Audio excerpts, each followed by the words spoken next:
Hey everyone, welcome back to Crypto Cash. Thanks again for joining me here. I hope you're having a phenomenal day. We're taking a quick look here at Solana, seeing what's going on here as we work our way back up the charts. We're going to talk about some key level supports and resistances and potential for pullback, but also the fact that we could absolutely invalidate that pattern here with a higher high or a higher low. So we'll talk about that here in a minute. So if you're new to the channel, just know I'm not a financial advisor. I do love teaching people to trade. Really hope you can learn something today, of course. If you want to become a better trader, cryptocash.tech is the website. Link down below, of course. And quickly to note, too, we got an awesome trading community here. We took some nice profits here for Solana with the scalping trades there, as well as Avalanche. So we're seeing some nice stuff here. Really good trades so far. We're waiting for some of our swing trades to play out because Bitcoin's kind of being a bit of a bug right now. I mean, we can see if we look at the market, roughly an hour ago, $985 million, $1 billion effectively, you round up a little bit, was sold off in 14 minutes. Okay, price recovered instantly, but at this point here, there was a little liquidity sweep. That's what we saw here so far with Solana. That's just a knee-jerk reaction to Bitcoin pulling back. Okay, Bitcoin has since recovered, so we'll talk about that here in a minute. So again, you're new to the channel, thanks for watching. Greatly appreciate you liking, following, and subscribing. So taking a look here, of course, at this is a 7-day time frame. We can see there's a decent amount of liquidation at $98.71, and also a pretty heavy concentration, round number about $93. So $93 and $99, we round up a little bit, is kind of that range that we're in. Now we're really close to the upper range, or the upper part of that range, so it makes a lot more sense for that upper level to be swept, and then the price to either pull back or to continue. It would make sense for it to continue, of course, if Bitcoin can hold its price at 43,400 today.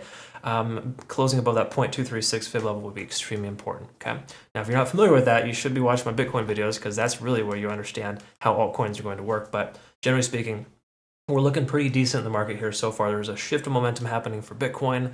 While we're not out of the woods yet, we're still in pretty decent shape in the overall sense of things. Okay, so let's talk about daily here to work our way down. We did talk about this last night, but we'll just go ahead and recap again, kind of make sure we understand specifically what's going on here with the daily. We're going to start with the moving averages. So once more, kind of in that same spot in between the 50 and the 20-day SMA.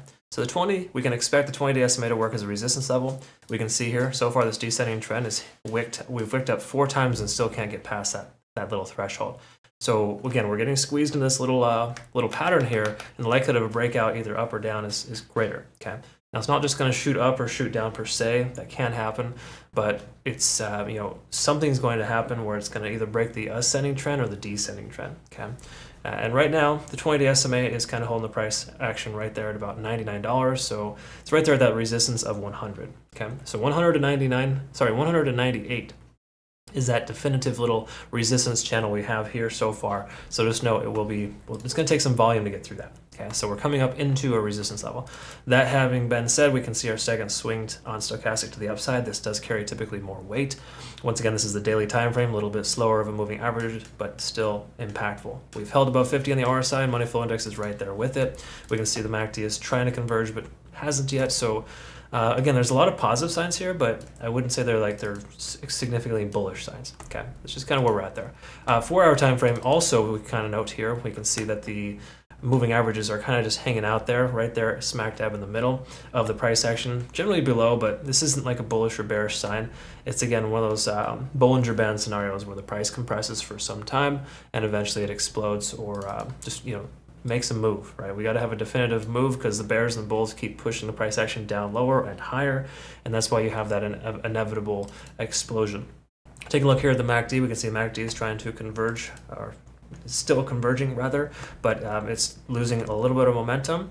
And then of course we can see here traditional RSI kind of hanging out in the middle, money flow index is low, stochastic is swinging down. So these are more so bearish signs here, letting us know that this little momentous push has been rejected by not only the volume profile at about $98, but that previous resistance too at 98/100. So there's a lot of reasons to just understand that the price action may be due for a correction, but also at this point, it's hard to really specify because a 4-hour time frame is not giving us firm indications of what direction we're going to be moving. We take a look at the hourly, however, this is where things get a little different. We're breaking above the cloud, but we haven't yet officially. So this is what I like to talk about here to my community more specifically, those who use the Ichimoku cloud frequently. This is not a confirming sign. Okay, so again, we want to have a solid closure no less than 3 or 4 hours above the cloud. So in a perfect world, we're going to see a few more candles like this, and that's where we might want to consider entry. Again, entering into a resistance level may not be the best bet. Sometimes you might want to wait for the price to break 98 or 100 and then consider getting in. But again, all these things require patience. I know it's a tough word.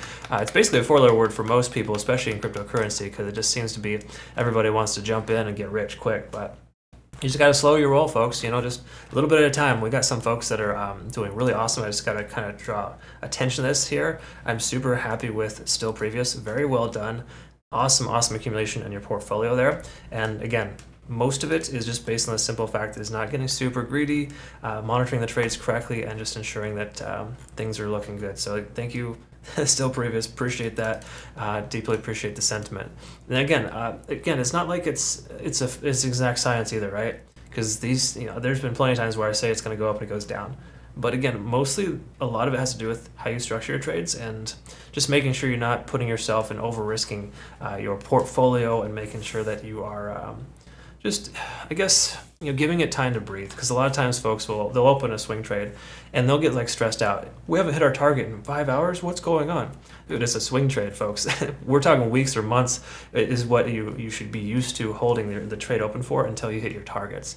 Again, the swing trades are made specifically for that. But anyways, just know we have been very fortunate lately to be able to hit our targets quickly. But when it doesn't hit our target quickly, don't stress out, don't freak out. Believe in the TA.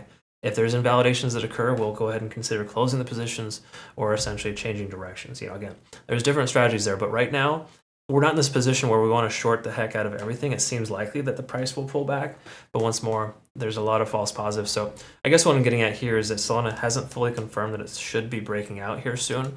So just be careful taking a trade right now. While we do have some nice larger time frame confirmations, which tell us that generally speaking, the price is slightly higher likely to go up than down, that's still not enough, or shouldn't be enough, to warrant a magnificent trade. You know, I'm going to go all in on this one trade because I feel it's going to happen. Feelings mean nothing, folks. Look at the TA, let it speak to you. Other than that, really not much else to note except that we have a trading competition coming up here. Well, sorry, it's already active last 2 days. Make sure you join now if you haven't already. BingX, it was our previous affiliate, but they require KYC now, or sorry, VPN. Bitunix does not. Make sure you utilize them, take advantage of them. Awesome benefits. Coincidentally, a better exchange in my personal opinion. I love their features. We have a lot of different things here as well. We got some walkthroughs on our site here through Discord if you're curious on how to use the exchange effectively and set multiple targets. Either way, that's what we got here, folks. Comment below. Let me know what your thoughts are. What do you think is going to happen next for Solana? I think we're honestly at this point where we don't have confirming factors completely, but I'm still leaning more towards the price increasing to retest at $98 to $100 mark. That would make sense. But once more, a lot of this hinges on Bitcoin success or lack of success. Is Bitcoin going to hold 43.4? That's the big question today. Thanks, folks. Hope you have a great rest of the day. We'll see you in the next one. Take care.